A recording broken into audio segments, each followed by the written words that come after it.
Bismillahirrahmanirrahim. Assalamualaikum warahmatullahi wabarakatuh. Alhamdulillahirabbil alamin. Wassalatu wassalamu ala asyrofil anbiya'i wal mursalin sayyidina Muhammadin wa ala alihi wasallam. Yang terhormat Bapak Dr. Imam Fauzi MPD, yang kami hormati Saudari Siti Mufidah selaku pemateri pada seminar proposal kali ini, serta teman-teman audiens yang berbahagia. Saya Siti Mufidah selaku moderator akan mengulangi seminar proposal pada hari ini. Dan langsung saja akan saya bacakan susunan acara pada hari ini. Yang pertama yang dibukakan, marilah kita buka seminar proposal pada hari ini dengan bacaan Al-Fatihah supaya acara berjalan lancar. Al-Fatihah.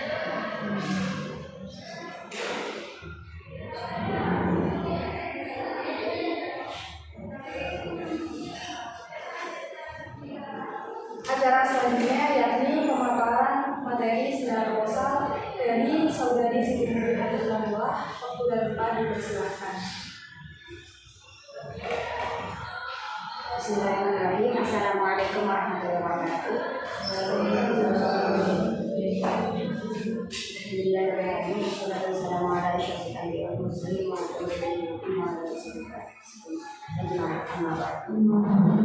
Sebelumnya terima kasih sudah menghadiri seminar proposal saya yang berjudul penerapan metode pembelajaran Make dalam meningkatkan motivasi dan hasil belajar pada mata pelajaran SKI atau Sejarah Kebudayaan Islam pada siswa kelas 7 MTS Raden Fatah Buker tahun pelajaran 2022-2023.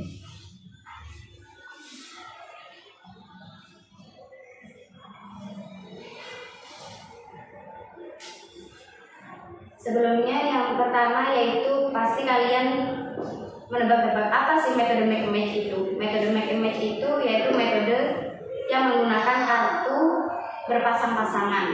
Contohnya ada kartu berisi pertanyaan dan yang kedua yaitu kartu berisi jawaban. Nah itu nanti akan dikasihkan kepada dua murid si A memegang kartu jawaban dan murid si B memegang kartu pertanyaan.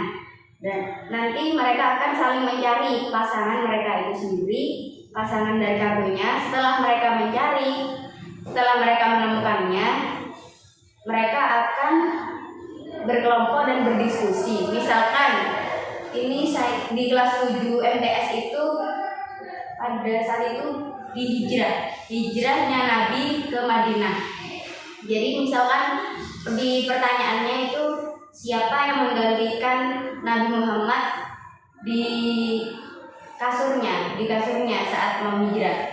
Jawabannya kan Sayyidina Ali bin Abi Thalib. Nah, setelah mereka menemukan pertanyaan dan jawabannya jadi satu, mereka berdiskusi untuk menceritakan gimana sih ceritanya saat itu.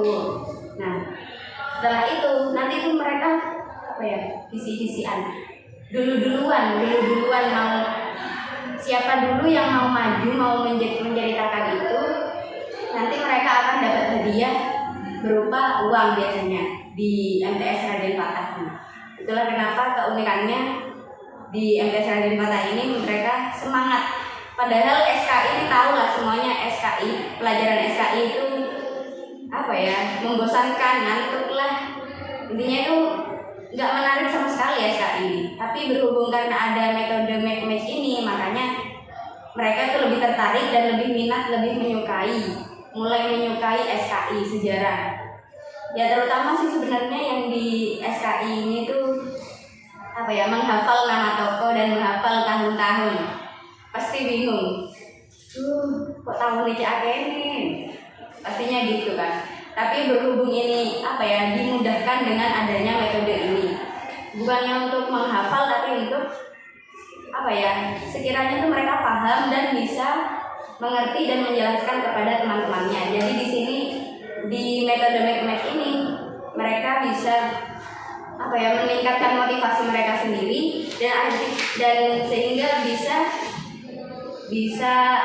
mencapai hasil belajar yang lebih dari sebelumnya. Karena sebelum diterapkan metode McMatch ini, menurut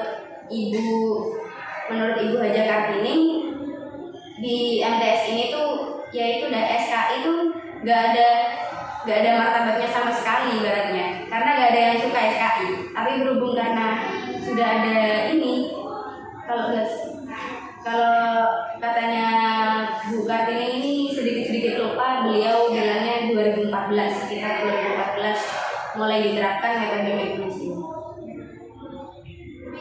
Karena itu setelah menurut konteks tersebut, fokus penelitian dalam penelitian saya yaitu yang pertama, bagaimana penerapan metode McMatch. Yang kedua, bagaimana pelaksanaan metode McMatch. Yang ketiga, bagaimana evaluasi metode pembelajaran McMatch dalam meningkatkan motivasi dan hasil belajar siswa mata pelajaran SKI pada siswa kelas 7 MTS Raden Fatah juga. Ya, sama yang ketiga yaitu tujuannya yaitu tadi untuk mendeskripsikan perencanaan, pelaksanaan dan evaluasi dari metode McMatch itu sendiri. Manfaat penelitiannya ya terutama untuk teoritis, manfaat teoritis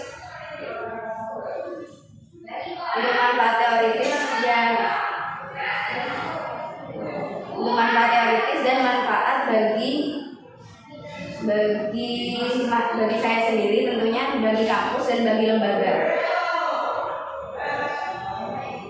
Yang intinya itu bisa membuat wawasan pengetahuan baru untuk pembelajaran sejarah kebudayaan Islam. Yang kelima yaitu definisi istilah.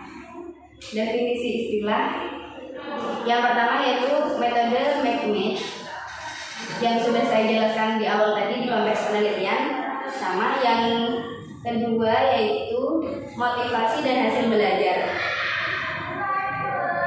Motivasi itu sendiri yaitu rasa untuk minat untuk melakukan sesuatu. Jadi tanpa adanya motivasi, orang pun akan malas untuk melakukan sesuatu tersebut. Kalau hasil belajar yaitu tujuan akhir dari pembelajaran.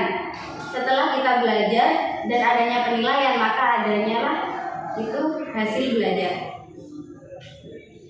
Terus yang keenam yaitu kajian pustaka. Kajian pustaka ini terdiri dari penelitian terdahulu. Penelitian yang saya ambil dari terdahulu itu ada 2 skripsi. Yang pertama dari Aris Setiawan pada tahun 2016 dengan judul penerapan model pembelajaran McMatch untuk meningkatkan pemahaman mata pelajaran SKI pada siswa kelas 4 MI Muhammadiyah Hadi Mulyo Metro tahun pelajaran 2016-2017. Dan yang kedua yaitu Eli Susilawati pada tahun 2018 dengan judul penerapan model pembelajaran kooperatif tipe McMatch dalam meningkatkan motivasi belajar dan prestasi kognitif peserta didik pada mata pelajaran sejarah budaya Islam di kelas 8 MTS Negeri 1 Kabupaten Bandung. Bedanya dari yang kedua penelitian tersebut, penelitian saya meneliti tentang motivasi dan hasil belajar, sedangkan keduanya meneliti tentang meningkatkan pemahaman, motivasi dan prestasi kognitif. Untuk yang selanjutnya yaitu kajian teori. Kajian teori sudah dijelaskan tadi. Untuk metode penelitian sendiri, jenis dan pendekatan ini saya menggunakan penelitian kualitatif deskriptif. Untuk lokasinya saya memilih MTS Raden Fatah Puger karena di MTS ini sudah menerapkan metode McMatch ini sudah sangat lama, dan karena keunikannya tersebut hingga terkenal dengan metode McMatch-nya. Terus yang ketiga, setiap penelitiannya ini saya mengambil kelas 7 MTS Raden Fatah yang berjumlah 66 siswa, yang dengan 7A 33 siswa, dengan 7B 33 siswa. Yang keempat yaitu rekrut pengumpulan data saya yaitu dengan observasi, wawancara, dan dokumentasi. Yang kelima, yaitu analisis data menggunakan kondensasi, display, conclusion. Yang keenam, keabsahan data dengan metode saya menggunakan metode granulasi teori. Yang ketujuh yaitu tahapan penelitian. Yang pertama yaitu pra penelitian. Menggunakan pra penelitian ini saya dari 10 sampai 12 Agustus 2022 saya observasi. Pelaksanaannya yaitu dari bulan September sampai bulan Desember. Penulisan laporan. Terima kasih sudah. Wassalamualaikum warahmatullahi wabarakatuh. Waalaikumsalam warahmatullahi wabarakatuh. Sebelumnya saya terima kasih kepada Bapak yang sudah memaparkan dengan batasannya. Selanjutnya buka sesi tanya jawab. Silakan kepada audiens yang mau bertanya.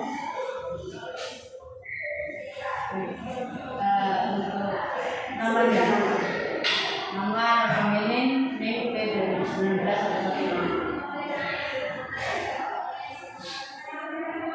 dalam sekolah tersebut kan yang ada teliti mata pelajaran SKI.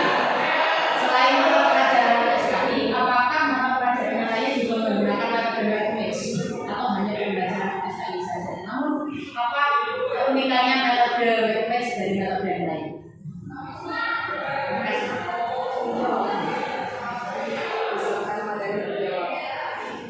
Jadi untuk di LPS Raden Kata ini cukup di mata pelajaran SKI.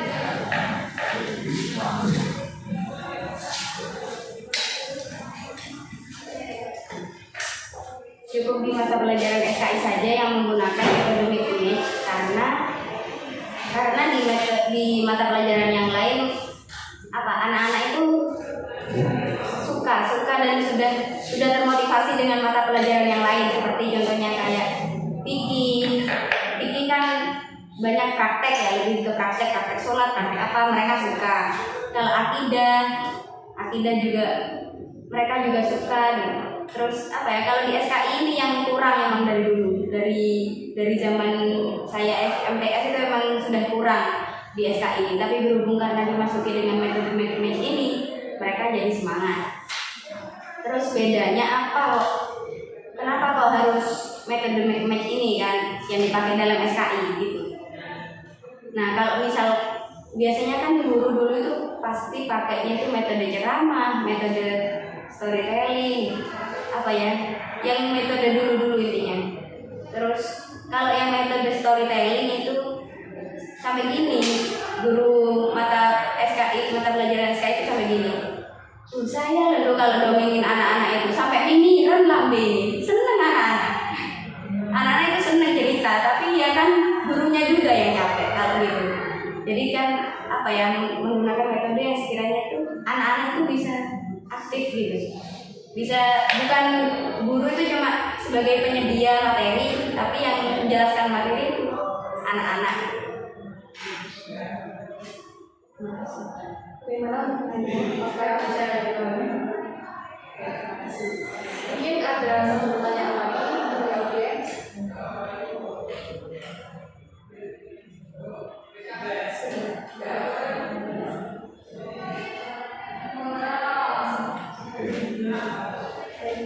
Dan kalau tidak ada yang bertanya lagi, selanjutnya yakni penyampaian atau tanggapan kritik dan saran dari Bapak Dr. Imron Fauzi MPI.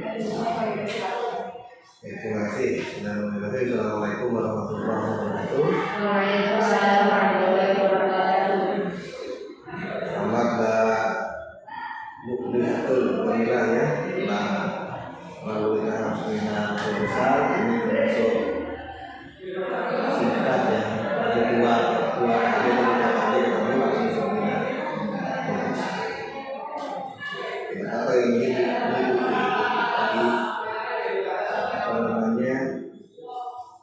revisi dari proses penelitiannya, dan ini semakin dibaca semakin ketemu kesalahannya ya. Jadi terus perbaikan itu terus ya,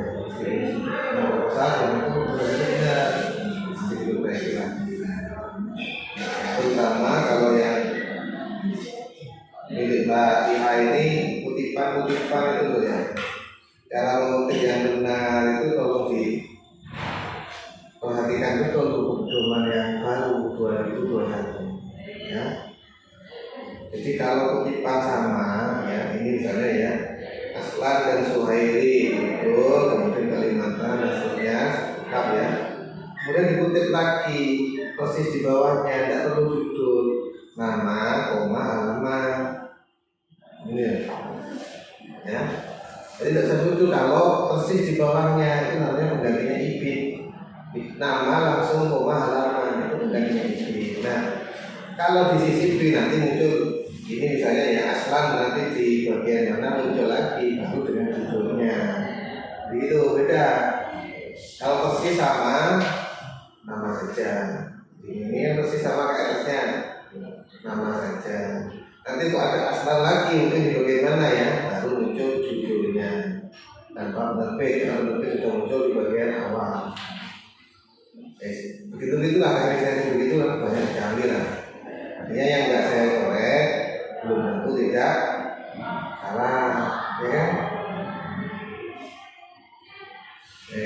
Kemudian kemarin itu saya suruh nambah ini wawancara, penulisan wawancara itu ayat, hadis, kebijakan, wawancara, teks wawancara itu satu spasi masuk ke dalam. Jadi di sini nanti ya, masuk di sini lurus. Satu spasi, kalau wawancara itu bukan begini ya, yang ditulis jawaban informnya saja, nggak perlu pertanyaannya bagaimana pembelajaran atau tidak perlu ini, apakah berjalan dengan lancar, lalu narasumber menjawab, tidak perlu percakapan tulis, langsung jawabannya saja. Itu ya Pak ya. Jadi wawancara nanti meskipun di bab 4 itu jawabannya saja yang muncul. Nah, pertanyaan kita bukan ditulis di kalimat langsung, tapi kalimat tidak langsung. Ketika peneliti mengkonfirmasi tentang begitu informan atas nama ini menjawab sebagai berikut. Jawabannya ya teks satu spasi itu jawabannya. Itu ya, paham ya? Paham ya? Satu spasi wawancara itu. Wawancara, hadis, kebijakan semuanya satu spasi. Dialog ke dalam. Oke. Nanti yang lain-lain dicek sendiri ya. Nah ini yang paling penting. Fokusnya redaksi fokus itu ini. Pertama, bagaimana perencanaan metode dan seterusnya ya. Yang kedua, pelaksanaan metode pembelajaran. Yang ketiga, nah ini yang ambigu itu ketiga, bagaimana evaluasi metode pembelajaran evaluasi metode pembelajaran mekanis, gitu kan? Coba nanti kalau kamu ketika penelitian yang dievaluasi itu siapa? Siswanya kan? Bukan gurunya kan? Berarti mengevaluasi hasil belajar kan? Kalau redaksinya begini, bagaimana evaluasi metode mekanis? Berarti yang dievaluasi metodenya, nah gitu ya, gurunya berarti redaksinya begitu. Nah, kalau yang kamu maksud yang dievaluasi bukan metode yang diterapkan guru, tapi siswanya, redaksinya nggak begini. Ini tak mungkin ya. Jadi bahasanya bagaimana evaluasi pembelajaran ya yang menggunakan metode mekanis. Berarti yang dievaluasi siswanya. Gitu kan? Beda sudah. Kalau ini bagaimana evaluasi metode? Berarti yang dievaluasi gurunya, metodenya. Kalau bagaimana evaluasi pembelajaran yang menggunakan metode, jadi itu sederhana tapi seringkali terjadi ini nanti. Kalau ujian itu akan sistemnya. Ini perencanaan metode mekanis, ya. Sedangkan jika Januari muncul silabus, RBP, KPD kan, berarti redaksinya bukan perencanaan metode mekanis. Kalau perencanaan metode mekanis berarti merencanakan metodenya, ya. Oh sebelum pembelajaran dimulai saya menyiapkan kertasnya, kartu lampunya, bakunya, menata harus seperti ini. Sebelum dimulai itu namanya perencanaan metode. Kalau maksudmu metode itu muncul di silabus di ILB, yang kamu maksud perencanaan dalam bentuk dokumen, berangkat ya. Berarti redaksinya begini. Bagaimana perencanaan pembelajaran yang menggunakan metode MEG. Nanti temuannya silabus LPP KPD di dalamnya memunculkan MEG. Paham ya? Redaksi itu menentukan hasil kerjanya. Begitu ya. Kalau langkah-langkah saya kira gak ada masalah. Langkah-langkah yang pelaksanaan pembelajaran menggunakan ini. Jadi di sini bagaimana pelaksanaan pembelajaran yang menggunakan ini. Ini diganti sampai dan dilengkapi loh, judulmu persis dengan judul ada. Ini kan make di langsung dipilih, padahal judulnya dalam meningkatkan motivasi dan hasil belajar lengkap. Fokus kriteria lengkapi seperti judulnya ya. Kemudian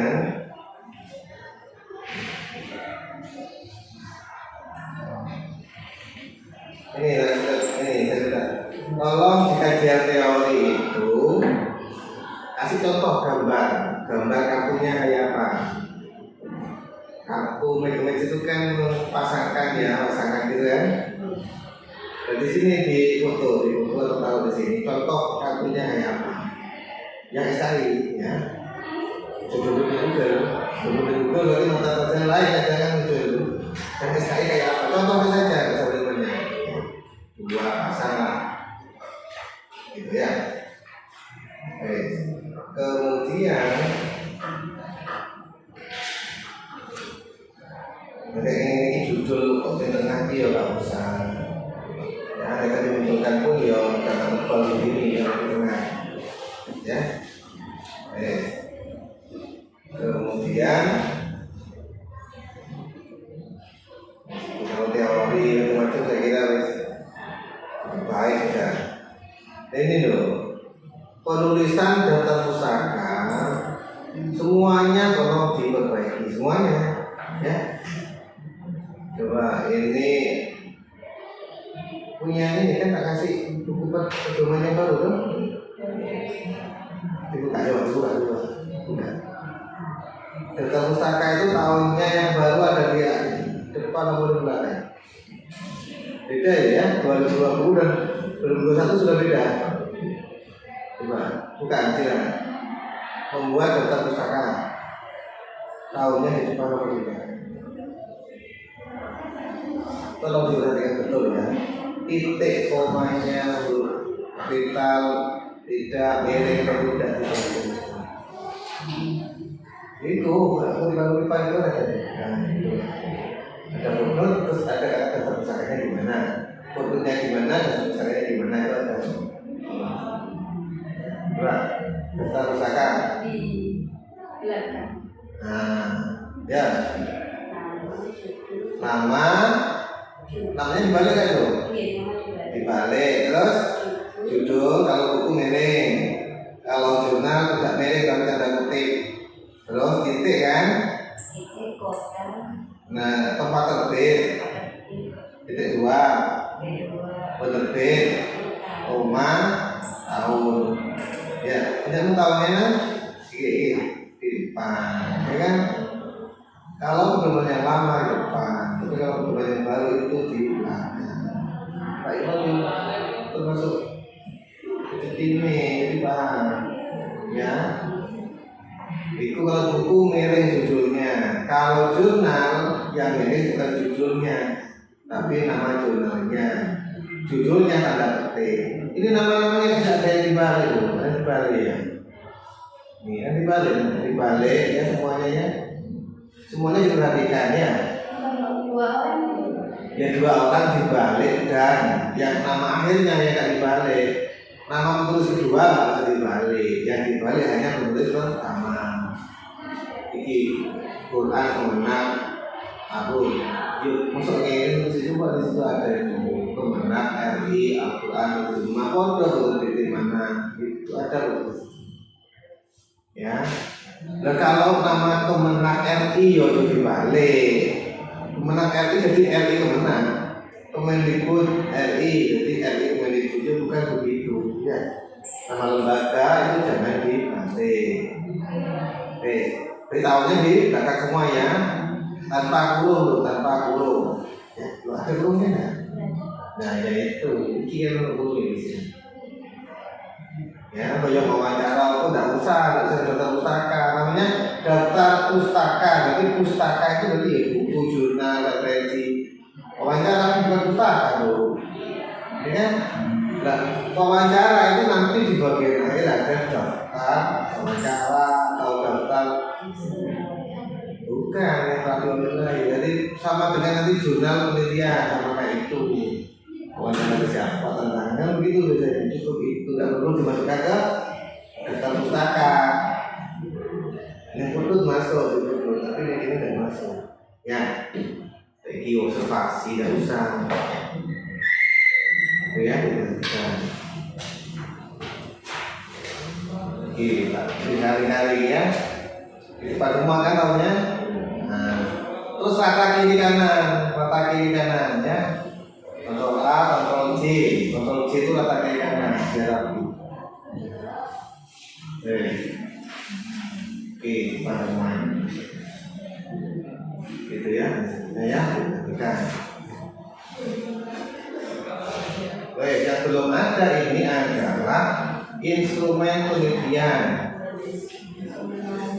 instrumen wawancara, instrumen observasi, instrumen dokumentasi.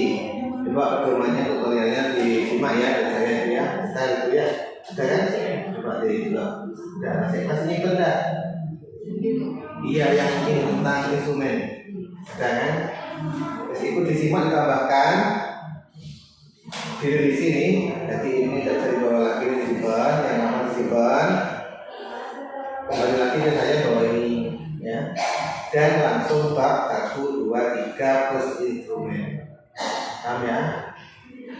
Ini kan bab 1, 2, 3 loh nih. Proposal ini.